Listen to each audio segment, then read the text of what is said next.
All right, looks like we're about critical mass, so we'll go ahead and get started. Thanks, everyone, and good morning. Welcome to today's webinar. We have A2L Refrigerants and the 2025 HVAC transition.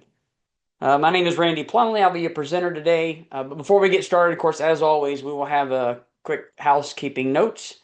This webinar is being recorded. It will be available afterwards on the YouTube channel. You can find the video by searching Spear on YouTube, or you can visit our website at eepartnership.org. And from the home page, you can click on News, and then you can go to the Resources page, and there you'll find a link to our YouTube channel. We are already hosting over 150 videos covering a wide range of energy code and HVAC topics and CELC local city webinars as well. Today's session, as always, is eligible for the ICC continuing education credits, the CEUs. To receive the credit, you must be present for at least 75% of the presentation. Within 72 hours or so, you'll receive an email from Kathy Lawrence with a brief course description for a brief course evaluation. Please complete the survey and send that back to her. After you do that, then you'll receive your course completion certificate, which will have the course title and ID number that you'll need when you report your CEUs to ICC. As always, the chat feature is open. Feel free to use that to post any technical difficulties or just some highs and hellos as we're seeing going on right now. The Q&A feature is also open. We encourage you to submit questions throughout the session. We'll pause periodically if it pertains to that slide. If it's another question we can hold till the end, we might just do that at the end. So thanks again for joining us, and let's get started. So if you're new to this, again, another little housekeeping here. If you're new to who we are and what we do and who Spear is, we are a regional energy efficiency organization, also known as a RIO. We're here to help. We offer free training, webinars, in-person sessions, also do field support as well. If you're studying for the IECC certification, I can always help with test prep with that. If you have any questions about the energy code, ASHRAE 90.1, whether you're a plan reviewer, a building official, a third-party energy inspector, I'm always happy to help. That's what we're here for. So we've also worked with quite a few cities to help them adopt the 2021 IECC, and probably hopefully in the future with the 2024, understanding all those amendments that can go along with that.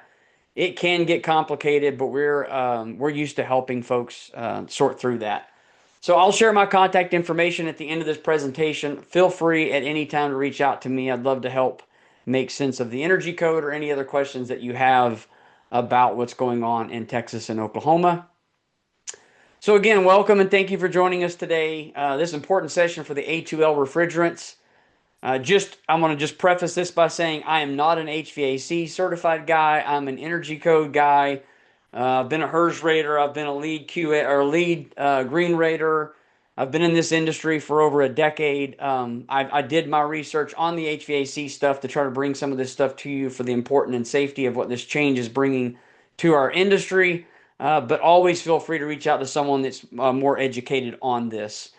But as the HVAC industry moves away from high global warming refrigerants, professionals like all of us in this room are the forefront for ensuring that this transition is both safe and code compliant. So we'll be covering several key areas today that are essential for building code officials, contractors, inspectors, and things like the brief background on refrigerant regulations, kind of understand how we got to this point, an introduction to A2 and A2L refrigerants, kind of going through an explanation of what makes them different from what we currently use now. The reason for the transition, including climate policy drivers and efficiency goals, safety considerations, which I think a lot of you guys are on here to really talk about, the safety considerations and how that can come into play when installing and inspecting the A2L systems, what impact the HVAC industry will have, including with your contractors, your OEM, your jurisdictions that need to prepare for that. And finally, we'll wrap up with some best practices, training resources. I mentioned quite a few in here that you need to look for to make sure these guys are certified and ready to go. That way everybody can be up to speed. So throughout this presentation, again, please feel free to put questions in the chat or the Q&A, and we'll either discuss them as we go along or at the end of the presentation. So how do we all get this thing started? So Montreal Protocol in 1987 was a landmark international agreement that focused on phasing out ozone-depleting substances like CFCs and HCFCs. A lot of acronyms, but I'll go through what those mean in just a second. This was the first global push to address the environmental impact of refrigerants. Next came the Kigal, I don't know if I said that right, Amendment of 2016, which built on the Montreal Protocol, but shifted more focus to the HFCs, the hydrofluorocarbons. This compound, it basically has a high global warming potential, GWP. While the HFCs don't deplete the ozone, they are a potent greenhouse gas. This agreement introduced a global commitment to gradually reduce the production of these substances. And then finally, in the U.S., we had the AIM Act passed in 2020. This law gives the EPA the authority to phase down the HFCs nationally. It sets a timeline and structure for the 2025 transition that we're preparing for today. These policies create the regulatory foundation for the industry-wide shift to lower GWP refrigerants like the A2Ls that we're discussing now. This timeline does help us understand how we got here and where we're headed for that transition. In 2020, as I said a second ago, the AIM Act was put into play, which began a national phase down of HFC refrigerants due to its high global warming potential. A major milestone hit basically in January 1 of 2025 this year when the EPA mandates a GWP limit of 750 or less for all new residential and light commercial HVAC equipment. This deadline is the driving force behind the A2L adoption. Kind of a key here between 2021 and 2024, updated codes like the IMC, the International Mechanical Code, and the IFGC, the International Fire Code, was revised to allow the use of A2L refrigerants and to include safety measures like charge limits, which we'll talk more about extensively later, ventilation requirements, and leak detection rules. In 2024, 2025, manufacturer OEMs basically actively rolling out their new HVAC systems that are specifically designed for A2Ls. Some are already on the market, but we'll see a majority of that shift happening now in this window. And then finally, from 2025 to 2027, the industry will undergo a broader transition that includes training of the contractors, updating permitting processes, and then, of course, enforcing new installation standards. This will be a busy time for jurisdictions, plan reviewers, inspectors, and contractors alike. We're not at the end with that, though. We're basically just at the beginning of a shift that's gaining more momentum. This transition is about staying ahead of the curve on both climate policy and safety in our building environment. The HVAC industry is transitioning away from these high GWP refrigerants like the 410A that we're all used to right now, and then leaning more towards that newer A2L refrigerants. There's a few of them that are in that category. First, environmental concerns were the driving factor for that. The R410A is a global warming potential GWP, and it has about 2,088 GWPs, which makes it one of the most climate damaging substances still in widespread use. In contrast, the A2L alternatives like the R54B have a GWP around 466. It's making it much less harmful for the climate perspective. Secondly, on regulatory compliance, the EPA's AIM Act mandates that starting January 1, 2025, we just mentioned that, all new residential and light commercial HVAC equipment must use refrigerants with a GWP that's below 750, which effectively now bans the R410A in new systems. Lastly, we have technological advances. The new A2L refrigerants not only reduce environmental impact, they also enable higher efficiency equipment in many systems, which helps lower utility costs to consumers and make it easier to meet energy code targets. This transition is being driven by a mix of climate science, law, and engineering processes. So ASHRAE's safety classification system for refrigerants, kind of what we see on here, is critical for understanding the A2L refrigerants and how they fit into the bigger picture. This was kind of new to me to understand this, but the A and the B ratings refer to toxicity. A means low toxicity, while B indicates a higher toxicity. And then, of course, then the number also indicates flammability. So 1, non-flammable, 2, flammable, 2L says mildly flammable with a low burning velocity, and then 3 is highly flammable. So when we talk about A2L refrigerants, we are referring to refrigerants with low toxicity and mildly flammable. like R32 and then R1234YF and then R455A. These have been engineered to have a low burning velocity, which means they are difficult to ignite under normal conditions. This classification is what enables their safe use in residential and light commercial HVAC systems when installing according to code standards.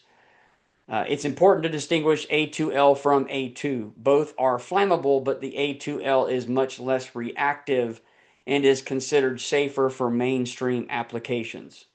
So I think that was some of the biggest questions was how flammable is this? And this kind of goes through and explains some of that. The two most common A2L refrigerants that we'll be seeing as being introduced into residential is R32 and also the R54 454B. The R32 is a single component refrigerant, which makes it easier to service, recover, and recycle. It's already in use in more than 160 million systems worldwide, especially through Asia and Europe. They've been using that for a long time. It offers excellent energy efficiency and also has a GWP around 675, which is under that EPA's target of 750 or less. The R54B, R454B, on the other hand, is a blended refrigerant, meaning it requires liquid charging. It is more complex to handle and service. The biggest benefit, though, is it has a GWP that's even lower. It's 466, making it a popular choice for manufacturers focused on minimizing climate impacts. But that liquid charging is the key here. I say it a little bit later on another slide, but basically it cannot be a vapor charging. It's got to be turned upside down and actually a liquid charged. But there's not a one-size-fits-all. So R32 is easier for contractors, while R454B meets a stricter environmental goal. What's most important is that technicians are trained for whichever refrigerant the equipment is designed to be using.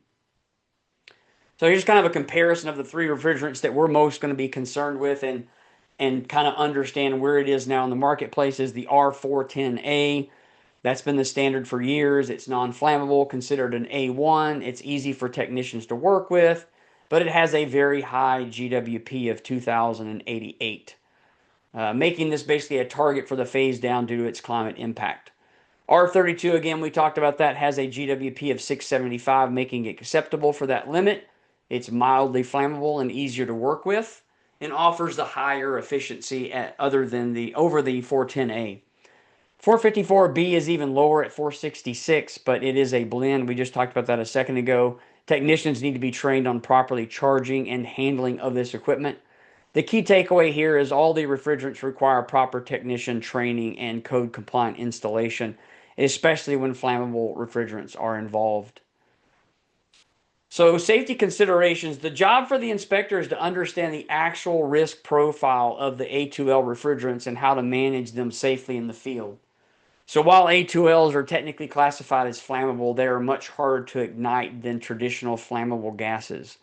They require a much higher concentration in the air around it and a higher ignition source for combustion to occur. That's why they're labeled as mildly flammable. This chart kind of shows the ASHRAE safety groups. It kind of notes the A2L falls between A2 and A3 flammability. And then, of course, it stays on the A side, meaning a low toxicity. But to ensure that safety in systems using A2Ls must incorporate proper ventilation. That's a key thing that you'll hear more times throughout this presentation is proper ventilation, leak detection sensors, and technician training. It's a theme that just follows through this training. Installers must follow manufacturer's instruction carefully, and equipment must be certified as A2L use. It's important for building officials and HVAC pros alike to understand that these refrigerants are safe when installed to code, but shortcuts or outdated practices can increase the risk when using this in the field for installation. According to Daikin, a major global HVAC manufacturer, R32 has been installed for over 160 million systems worldwide. We talked about that. It's a massive deployment, and the most important part is that there has not been any widespread safety issues reported when it's installed according to code. This graph we have here basically reinforces a key point. The safety of the A2L doesn't just depend on refrigerant. It depends on the quality of installation, adherence to code, and whether technicians are properly trained. The R32, as you see on the graph to the left, has significantly lower GWPs than traditional refrigerants like R22 and 410A. On top of that, though, it does offer a 10% reduction in energy use. We talked about the more efficiency or higher efficiencies of the equipment when using these new refrigerants. The importance, though, is to actually, and this all, we'll get down in the weeds with this now, going through some of this, and it's kind of how do we determine whether or not there's going to be a safety risk involved. So the importance of that is like leak detection alarm systems, basically to ensure the A2L refrigerants. As you recall, as we just said a second ago, the A2Ls are mildly flammable, but they're much harder to ignite and really takes a concentration of that refrigerant in a small vented area, and then of course a much higher ignition point. So especially in occupied spaces like rooms with limited volume, so leak detection becomes mandatory when refrigerant charge in a system exceeds the concentration threshold for a given room size. So all of this is based on ASHRAE Standard 15 and UL 60335-2-40.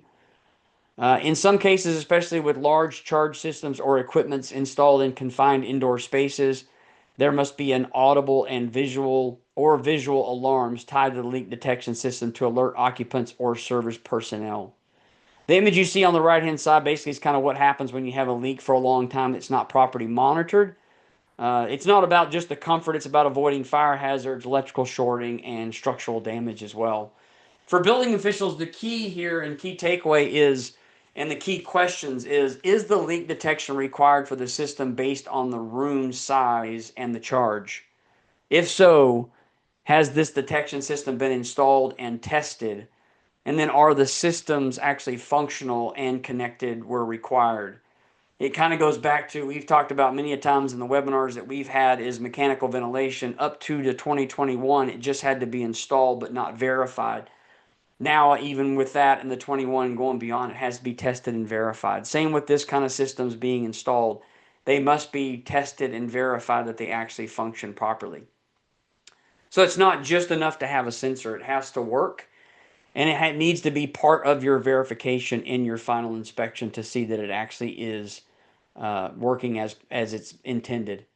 So when does leak detection become mandatory for systems with A2L refrigerants? The key rule is based on something called lower flammability limit, or LFLs. If the refrigerant charge exceeds 26% of the LFL, which is cubic meter of room volume, then a leak detection systems are required. This is a safety measure to ensure that there is a leak and the refrigerant in concentration never reaches a dangerous level. The two common ones that we have, the R32 and the R454B, we've got a 26% of LFL is about 37.7 grams per square meter. The R454B is about 31.9 grams per square meter.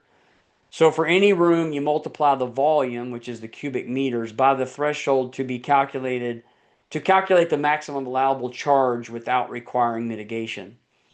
This is particularly relevant to the small occupied spaces like bedrooms, hotel rooms, dormitories, where basically the leak could be in a higher concentration really quickly.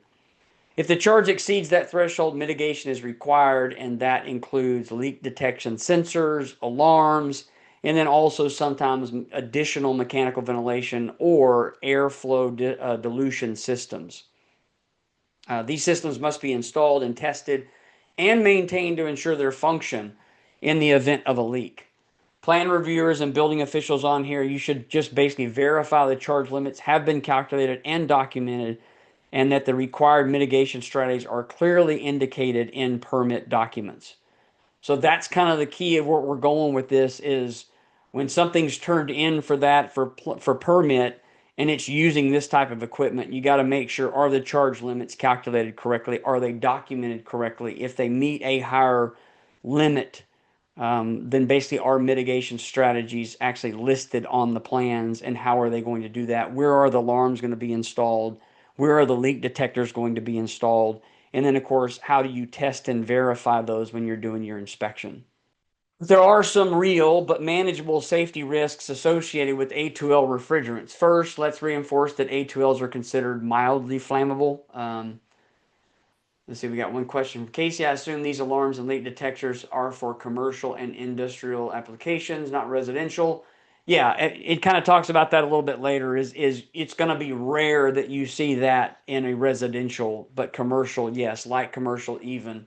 But when they say that, if you had a dormitory that's 3 stories or less, it's considered residential, and they've got uh, through the wall units, T-packs or pack, whatever they call those small units that just go through like a hotel or apartments. Basically, those could have a confinement area that has a potential to have a higher concentration. So, great question, Casey. Thank you. Yeah, P-tax. That's what I was thinking of. Thanks, Cameron. P-tax. So, if you have that in a hotel room, there is a much greater chance of that having that higher concentration potential. And so, hotel rooms possibly you're going to have these leak detectors installed as well as sensors and alarms. So as we said a second ago, though, just reinforcing that it's mildly flammable. They're not as flammable as class 3 refrigerants like propane and butane. In fact, they require a much higher ignition energy in specific concentrations to ignite, but ignition is possible, so precautions are necessary. So ignition control is critical. Electrical components like switches, motors, relays that are inside the space that could contain a leak of refrigerant must be reviewed to ensure that they are not potential ignition sources. So manufacturers have already been addressing this in their equipment design, but inspectors must ensure installation follows the specs. Ventilation is another safeguard. If refrigerants were to leak, the space must be able to quickly dilute or exhaust the gas to prevent reaching a flammable concentration. Mechanical rooms especially need to be designed with adequate airflow, either natural or powered mechanical ventilation. For building officials, your key concerns here are: has the electrical work been reviewed or installed accordingly to the A2L safety provisions? Are mechanical rooms and closets ventilated adequately, or is the ventilation required due to charge size? And then remember, these safety measures are not just optional, they're baked into the UL 6335 2 40 and the ASHRAE 15, and now also in the latest IMC code. The most critical update for these systems using A2L refrigerant is that UL 6335 2 40 safety standards.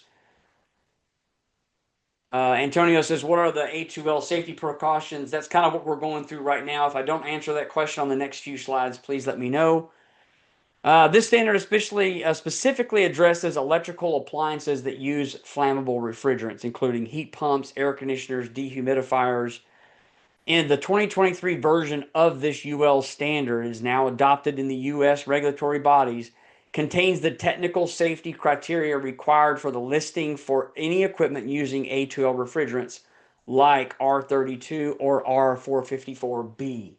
This means that for any HVAC systems using A2Ls, the equipment must be listed using that UL 6335 2 40. That's not an option.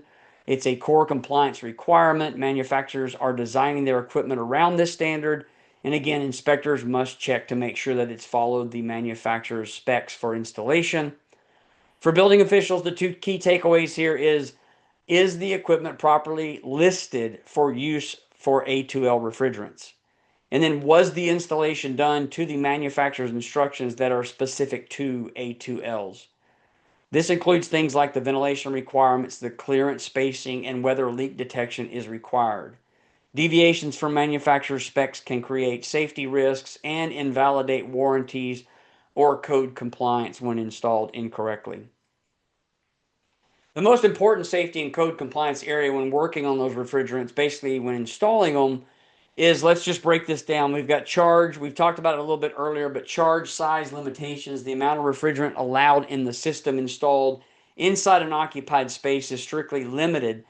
These limits are based on room volume and refrigerant properties, especially or specifically 26% of the refrigerant's LFL, lower flammability limit, per cubic meter of room volume. If this charge exceeds that limit, then mitigation like leak detection and ventilation is required. Mechanical room design, when these systems are installed when these systems are installed basically in mechanical spaces or mechanical rooms, especially large ones or with high refrigerant charges, ventilation designs becomes critical. Some installations may require forced ventilations or sensors as part of code compliant. And then occupied spaces, there are a stricter limit for certain types of rooms like bedrooms, classrooms, sleeping areas. This is due to the extended time occupants that they spend in this room. And then building officials should watch for these cases, especially in multifamily housing or caregiving facilities.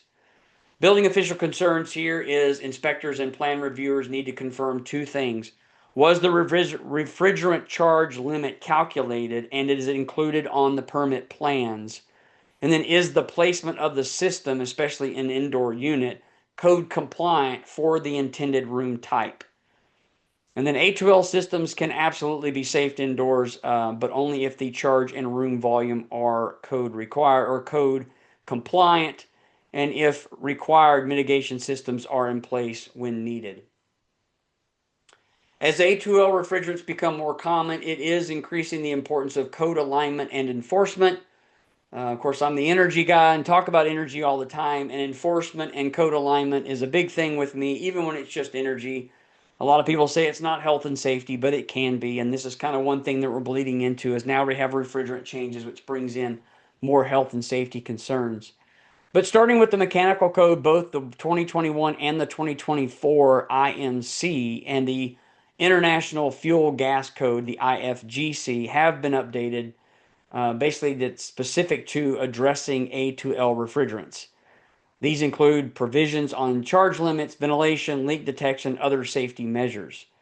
The residential codes are also catching up. The 2021 and 2024 IRC, the International Residential Code, now explicitly allows the use of A2Ls provided the following listed safety provisions from the UL and ASHRAE standards. However, there is a challenge at the state and local level. Some jurisdictions may still be enforcing older codes, so you're behind a little bit. You're on the 15, you're on the 18. Your codes are not addressing the A2Ls or the protocols or the safety for that part of it. So you may have to expand out your department and train on a newer code version, even if your city has not updated that, because there will be these systems being installed in your area and you need to know how to inspect and look for these. So basically, that just means some systems that are being installed today in your area may be ahead of your local codes. So this raises key concerns for building officials. So are the contractors pulling permits based on the correct code year?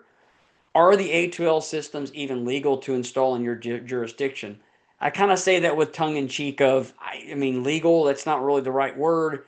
But if you're not on the newer code, you're not addressing that part of it. So it's kind of goes back to, um, is your city and inspectors ready for this stuff? And if they are, does your team know what to look for, including plan review and inspections? So it's critical for officials and contractors to stay in sync as code adoption catches up to refrigerant innovation. So as an essential part to successful A2L system deployment is contractor knowledge and compliance. We talked a little bit about that earlier, but let's start with special handling requirements. The A2L systems behave differently than what most contractors are used to. These systems often require liquid charging for blends as opposed to vapor charging. We talked about that, what that meant a minute ago. It means the bottle has to be upside down, not right side up. So that's a key component to the blended, which is that 454B. The 32 is a single component, so it can be charged either way. Proper PPE, proper personal protection equipment must be worn. Careful leak detection must be part of your installation as well as just knowing, and you already know kind of what it sounds like when you get a leak. But what I'm being told from some of these experts that are out there is this stuff is more dense than the surrounding air. It can just kind of pull up below the equipment as you're installing it if it's an active leak that's happening.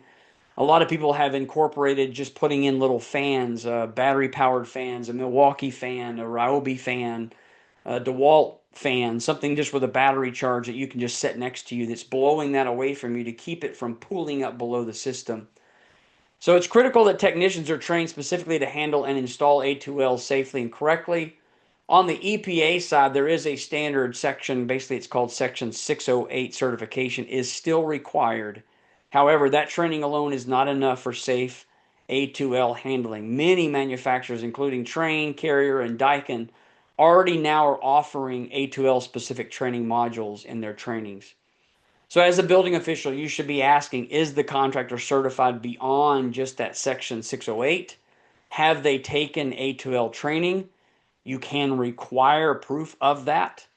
Are they following manufacturer's installation requirements? Because even listed equipment can be installed incorrectly without proper training, which I'm assuming probably going to happen more than we'd like to see it happen. Ultimately, the success for A2L adoption hinges basically on the folks in the field doing it right and the inspectors verifying that training is occurring and proper installation protocols are being followed. So that kind of falls back on a building official and or inspector to verify. Some key practices here and training requirements for working with A2L. Certification is the first step. All technicians must be certified or must maintain their EPA Section 608 certification. And as we said earlier, many manufacturers already offer product-specific A2L compatible system training. This is important not only for safety, but also for the warranty and code compliance. So handling procedures must also change. The technician needs to use the proper PPE, including safety glasses, gloves, leak detectors designed for mildly flammable refrigerants. Charging and recovery require greater care, especially for blended refrigerants like R54B that need to be charged as a liquid and not a vapor. And the tough one here is going to be the maintenance protocols are actually just as crucial.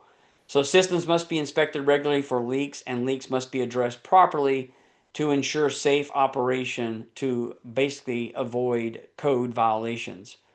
The graph on the left comes from one I found online. It's basically the HVAC school. It provides a great reference guide that walks you through each phase of working with A2L systems, from installation and charging to repairs and to recovery.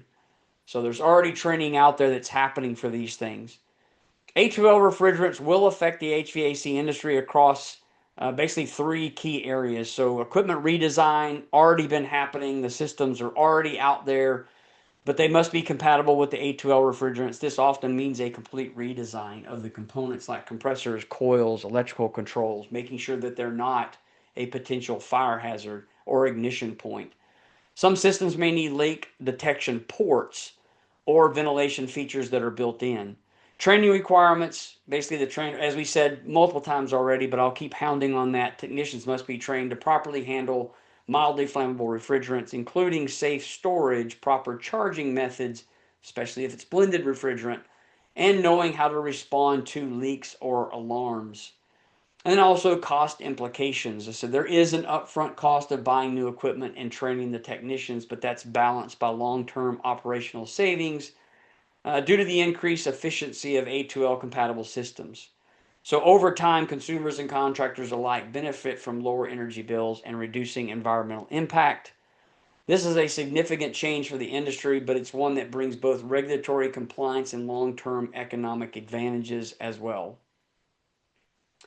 And then I put a couple of charts in here. You guys are free to, I can either share the presentation and or you can take screenshots of this and use it. Let's see, there's a question here. I may have missed this being mentioned, but will this recording be me? Well, I can send out, and I probably will. It's probably going to be too big for some of your servers, but I will try to send out a PDF version of this slide deck.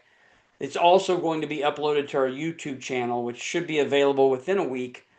So you guys can rewatch this if you'd like. So code compliance is moderate issue. Basically, looking at it becomes critical in commercial due to the complex system layouts, the higher occupancy risk. Jurisdictions may also lag in adopting the newer mechanical codes, which we talked about earlier. If your department's not there yet because your city has not done that, you as a department head or CBO may be saying, we need to get these books and start reviewing them to know that we're going to be ahead of this and be able to know what to do. Charge limits, as we talked about earlier, is a big one. It's more forgiving in the residential systems. Basically, they use less refrigerant, so you're not going to kind of have that issue anymore. But in commercial systems, especially with the VRFs, the variable refrigerant flows, or the chilled water setups, exceeding limits, it becomes a much more real risk that requires design level planning, ventilation, due to the sizing of that as well. Leak detection is often not required in residential unless installed in small enclosed spaces. We talked about that a second ago. Thanks for Casey on that question. But if you're looking at hotels, dormitories, apartments, it may now become an issue with that part of it if those air handlers are located inside the conditioned space. And then, of course, fire and safety and room design is another area where complexity increases with size of the system. Commercial jobs may require more ventilation or enhanced ventilation, or specifically rated equipment near occupied zones. And then lastly, technician training. We keep talking about that, but that's still very, very high, a need for that, but especially in commercial and light commercial installs. The level of specialization needed is much, much higher, and installation errors can affect much larger spaces. Overall, this table reminds us both that residential and commercial systems do need attention, but commercial installs carry the highest stakes for safety, code compliance, and liability. And then kind of a city action plan. There's some actionable steps that city and local jurisdictions can take to prepare for this. You probably are already doing some of these, but review the adopted or update the adopted codes that you have. Cities should begin the process of updating or adopting a 2021 or 2024 IMC and IFGC that will include the safety protocols for A2L refrigerants. Without these updates, local inspectors may be missing the necessary authority and enforcement tools to do the proper inspections. So train your inspection staff. Make sure the building department understands A2L specific requirements. This includes plan reviewers, field inspectors who need to know what to look for. They also need to know kind of a rough estimate of charge size calculations, leak detection requirements when it exceeds that charge size, and then, of course, listing standards like the UL 6335-2-40, also having that in your office as a review guide. Require technician training and certification documents. So when issuing permits for new installs, cities should start asking for proof that contractors and technicians have been trained and certified to work on A2L systems, especially for commercial or high capacity systems. Encourage you also to engage with the manufacturers and or distributor or just the supply houses that are there. Local jurisdictions can start a dialogue with the suppliers, kind of learning what's in the A2L compatible units that are available and how they're being installed in nearby cities. You can also welcome to host or support a local training. Consider a partner with a regional energy group, aka SPEAR, or code organization to bring targeted A2L training to your city. This helps raise the competency level across the board and ensures safer installations. These steps will help make cities more resilient, support local enforcement teams, and help avoid permitting delays, which I know a lot of builders complain about, or safety issues of A2L systems when they become a standard, and they are becoming a standard now. This is another checklist that you're free to either take a screenshot of this or it will be part of that PDF that I send you. This is tailored. I know it says building officials. It's kind of tailored for plan reviewers. So who are the first line of defense when it comes to identifying issues with A2L refrigerant systems before they're installed? I've kind of organized this checklist by concern area, comparing the level of impact for residential versus commercial and adding notes that help prioritize what to look for. But code compliance, always confirm whether the jurisdiction has adopted the 21 or the 24 IMC, IFGC, and the IRC. This affects whether A2Ls are even allowed. Again, I'm not saying if you haven't adopted those, you just need to not allow them. You're not going to be able to probably stop this movement coming through because all this stuff is required. You're just going to have to get up to speed to look at this when it's allowed and under those conditions. So in commercial, where systems are larger and more complex, that brings on the higher risk review area. Charge limits, we talked about that a bit ago, but residential systems tend to stay below that trigger threshold, so not really a concern there. But when you're looking at commercial systems, often these exceed that, especially in multi-zone or VRF systems, the variable refrigerant flow systems. Watch for the charge to room volume ratio and verify any calculations submitted. Leak detection requirements. If it's triggered by the size and room volume, then review plans to ensure that small rooms with large charges include mitigation like leak detectors or alarms. And then, of course, larger systems equal more scrutiny in plan review. Fire safety, room design, any indoor equipment, especially mechanical rooms or closet, ensure that the ventilation and ignition source clearance have been properly designed per code. That will be in that UL or the ASHRAE 15. Watch for tight utility spaces. So if you've got a mechanical closet that's just barely over the size of the equipment being installed, that could potentially be a tight utility space that could draw some more attention. Technician training. Plan reviewers should also ask contractor credentials or manufacturing training certificates, especially for commercial jobs. Manufacturing instructions are often referenced in the code and must be followed. So this table basically helps reviewers prioritize their attention on higher risk installation and avoid surprises during a field inspection. And then one I put here that was just kind of a checklist for building officials. So when you're reviewing that, verify code compliance. Start by checking which version of the IMC or IRC your jurisdiction has adopted. You're going to know that already. If it's the 21 or 24 IMC or IRC, then the A2Ls are allowed, but older codes may not permit them without additional amendments.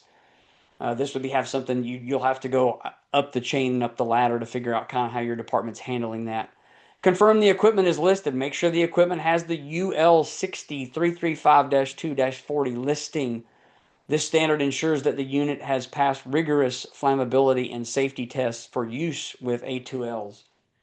Check the charge size and room restrictions. So look for calculations showing refrigerant charge does not exceed 26% LFL threshold in occupied room. If it does, now you need to mitigate that. It needs to be leak detectors, alarms, proper ventilation. Inspect safety systems when needed. So if required by code, and verify the leak detectors, the alarms, the ventilation systems have been installed and tested, meet code compliance, and function as the manufacturer's intent. They must be functional before final approval. And then ensure quality installation. The final step is confirming that a qualified contractor installed and commissioned the system. Look for the proof of A2L specific training and adherence to manufacturer's instructions. This checklist isn't just about compliance, it's about safety, liability, and making sure that we're building smarter and safer HVAC systems moving forward. This is one I just kind of put in here as a field checklist. So this field checklist gives inspectors and contractors a practical way to verify compliance. So step one is verification. Confirm the refrigerant type and quantity listed on the nameplate of specs. Make sure that it matches the equipment documentation. Number two is measurement. It says measure or confirm the room volume where the equipment is located. This is essential for calculating refrigerant concentrations per cubic meter. Step three is the math. Use the room volume and refrigerant charge to calculate concentration in grams per cubic meter. Then compare the volume to 26% of the refrigerant's lower flammability limit, or the LFL. As a reminder, the R32 limit is 37.7 grams per square meter. And then R454B, it's 31.9 grams per meter.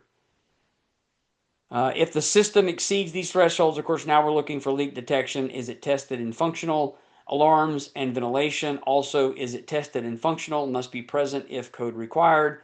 Always confirm that everything is properly documented. Installation instructions, system specs, and safety measures must align with the UL 6335-2-40 and the local code of your area. This checklist basically ensures field verification is not just a box checking exercise. It's a real safety and compliance measure. And Larry asked, are these checklists available at all? Where is it archived? I don't have them other than on this webinar, and so I'll share the PDF with everyone.